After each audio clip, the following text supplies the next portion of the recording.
El 24 de junio de 2026, la tierra bajo el norte de Venezuela empezó a temblar sin previo aviso. En menos de un minuto, 2 violentos terremotos sacudieron la costa caribeña, enviando ondas de choque a través de las ciudades, resquebrajando edificios y obligando a miles de personas a salir corriendo a las calles. Para un país que lleva años luchando contra la crisis económica y la inestabilidad política, fue un recordatorio más, y de los más duros, de que los grandes desafíos de Venezuela nunca han sido solo cosa de la política. Están escritos en la propia tierra que pisa. Pero estos temblores dejan flotando en el aire una pregunta mucho más profunda. ¿Qué clase de país es realmente Venezuela? Para muchos, la respuesta parece evidente. Una nación marcada por el colapso económico, la hiperinflación, el enfrentamiento político y una de las mayores crisis migratorias de la historia reciente.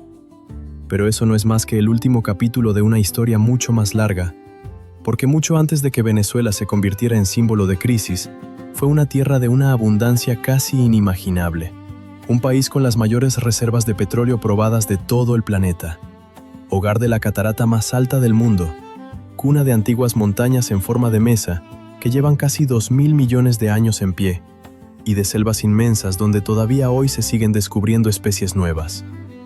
Una riqueza natural tan vasta que muchos daban por hecho que su futuro estaba garantizado. Entonces, ¿cómo pudo una nación tan bendecida convertirse en una de las grandes tragedias del mundo moderno? ¿Fue el petróleo? ¿Fue la política?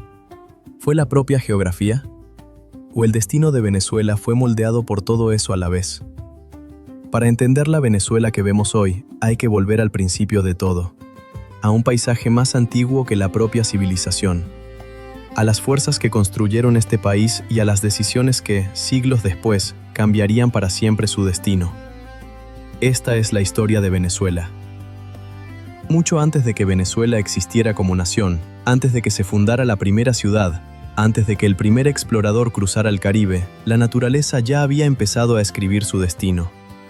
Hace casi 2.000 millones de años, algunas de las rocas más antiguas de la Tierra emergieron de un continente ya desaparecido, dando forma a los tepuyes, esas montañas de cima plana que no se parecen a nada más en el planeta. Para el pueblo indígena Pemón, eran las casas de los dioses. Para la ciencia, son ventanas vivas hacia un pasado remotísimo de la Tierra. Durante millones de años, estas cumbres aisladas han permanecido casi por completo desconectadas del mundo que las rodea, como islas suspendidas por encima de las nubes. Allí arriba, las plantas evolucionaron en soledad, los animales evolucionaron en soledad, e incluso hoy, los investigadores siguen encontrando especies que no existen en ningún otro rincón del planeta. De una de estas montañas milenarias brota el Salto Ángel, la caída de agua ininterrumpida más alta del mundo. Casi 1 kilómetro de altura, un chorro de agua que a menudo se convierte en niebla mucho antes de llegar a la selva que espera abajo. Un recordatorio silencioso de lo extraordinario que puede llegar a ser este paisaje. Pero el mayor tesoro de Venezuela nunca estuvo en la superficie, estaba debajo, enterrado. A lo largo de decenas de millones de años, fuerzas geológicas ancestrales fueron sepultando bajo estos bosques y llanuras una reserva de energía casi inimaginable. Petróleo. Más reservas probadas que cualquier otro país del mundo. Fue un hallazgo que prometía una prosperidad sin límites. Un descubrimiento que transformó a Venezuela en una de las naciones más ricas de toda Latinoamérica. Y con el tiempo, esa misma riqueza se convertiría en la fuerza que reescribiría por completo el futuro del país. Porque la mayor bendición de Venezuela terminaría siendo también su mayor maldición. Hacia mediados del siglo XX, Venezuela ya era una de las grandes historias de éxito de todo el hemisferio occidental. El petróleo lo transformaba todo. El dinero entraba a raudales, alimentando una época de crecimiento acelerado como la región nunca había conocido. Autopistas modernas se extendían por el territorio. Rascacielos redibujaban el perfil de Caracas contra el cielo. Nuevas universidades, hospitales y edificios públicos se convertían en símbolos de una nación que corría hacia el futuro con la mirada bien alta. Para millones de personas, Venezuela representaba una oportunidad real. Después de la Segunda Guerra Mundial, miles de inmigrantes llegados de España, de Italia, de Portugal y de otros rincones de Europa decidieron rehacer aquí sus vidas, convencidos de que Venezuela ofrecía un porvenir más luminoso que muchos países todavía de rodillas por la devastación de la guerra. ¿Cuántas familias españolas, cabe pensar, cruzaron el Atlántico con una maleta y la esperanza puesta en esta tierra lejana, buscando exactamente lo que hoy tantos venezolanos buscan en sentido contrario? Hacia los años 70, la subida vertiginosa del precio del petróleo trajo una riqueza sin precedentes. Los ingresos del Estado se dispararon, el gasto público se expandió y el optimismo se respiraba en cada rincón del país. En 1999, un antiguo oficial del ejército llamado Hugo Chávez llegó a la presidencia prometiendo construir una Venezuela más igualitaria. Durante un tiempo, pareció que su proyecto funcionaba. El precio del petróleo volvió a subir, los ingresos del Estado volvieron a crecer, se invirtieron miles de millones de dólares en programas sociales, en sanidad, en educación, en alimentos subsidiados. La pobreza descendió durante buena parte de la primera década de los 2000 y muchos venezolanos vieron mejorar, de verdad, su vida cotidiana. Pero la dependencia del país respecto al petróleo nunca llegó a desaparecer del todo. Cuando en 2014 los precios del crudo se desplomaron en los mercados mundiales, la economía perdió casi de la noche a la mañana su principal fuente de ingresos. Años de depender casi por completo del petróleo, sumados a una gestión económica desastrosa, a la caída de la producción y a unas sanciones internacionales cada vez más severas, empujaron al país hacia una crisis profundísima. Los negocios cerraban uno tras otro. Los productos más básicos empezaron a escasear en los estantes. La inflación se desbocó hasta alcanzar cifras que apenas se habían visto antes en la historia moderna. Millones de venezolanos tomaron entonces la decisión más dolorosa de sus vidas: dejar atrás su hogar, su calle, a veces a su propia familia, dando origen a una de las mayores crisis migratorias jamás registradas en todo el continente americano.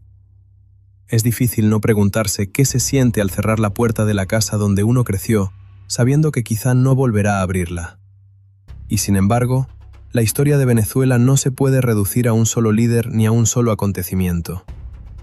Es el resultado de décadas de dependencia económica, de conflictos políticos, de sacudidas en los mercados globales y de decisiones tomadas, generación tras generación. Hoy el país empieza a mostrar, muy despacio, algunas señales de recuperación. Algunos negocios han vuelto a abrir sus puertas. La producción de petróleo ha comenzado a repuntar. La vida en ciertas zonas de Caracas ya no se parece en nada a los años más oscuros de la crisis. Pero sigue quedando una pregunta suspendida en el aire. ¿Puede una nación que lo tuvo todo alguna vez encontrar de verdad el camino de vuelta? Cuando los terremotos sacudieron Venezuela, aquel 24 de junio de 2026, no se limitaron a agrietar edificios. Le recordaron al mundo entero que este país sigue atravesando, todavía hoy, un tiempo de profunda incertidumbre. Y sin embargo, pese a todo lo que ha tenido que soportar, Venezuela sigue siendo una de las naciones con más recursos naturales de la Tierra. Sigue conservando las mayores reservas de petróleo probadas del planeta. Sus selvas continúan entre las más biodiversas del mundo. Sus tepuyes milenarios siguen alzándose por encima de las nubes, inalterados desde hace millones de años. Y su gente sigue reconstruyéndose, un paso detrás de otro, sin rendirse. En los últimos años, parte de la economía ha empezado a levantar cabeza. Negocios que estaban cerrados han vuelto a abrir. La producción petrolera ha ido aumentando poco a poco. Y algunos barrios de Caracas vuelven a llenarse de vida, de ruido, de gente en la calle al caer la tarde. Pero recuperarse no es lo mismo que resolver el problema de fondo. La historia de Venezuela no es simplemente una historia de éxito o de fracaso. Es la historia de una belleza extraordinaria, de una riqueza extraordinaria, de una dureza extraordinaria y de una resistencia igual de extraordinaria. Su próximo capítulo todavía no se ha escrito, y quizás sea precisamente por eso por lo que Venezuela sigue fascinando al mundo entero, porque la pregunta que persigue a este país desde hace décadas continúa sin respuesta. ¿Podrá uno de los países más ricos en recursos naturales del planeta construir, por fin, un futuro tan extraordinario como la tierra que pisa? Solo el tiempo lo dirá. Y quizá, mientras tanto, valga la pena preguntarse qué habría pasado si el destino de este país hubiera tomado otro camino, y si, en el fondo, todavía está a tiempo de tomarlo.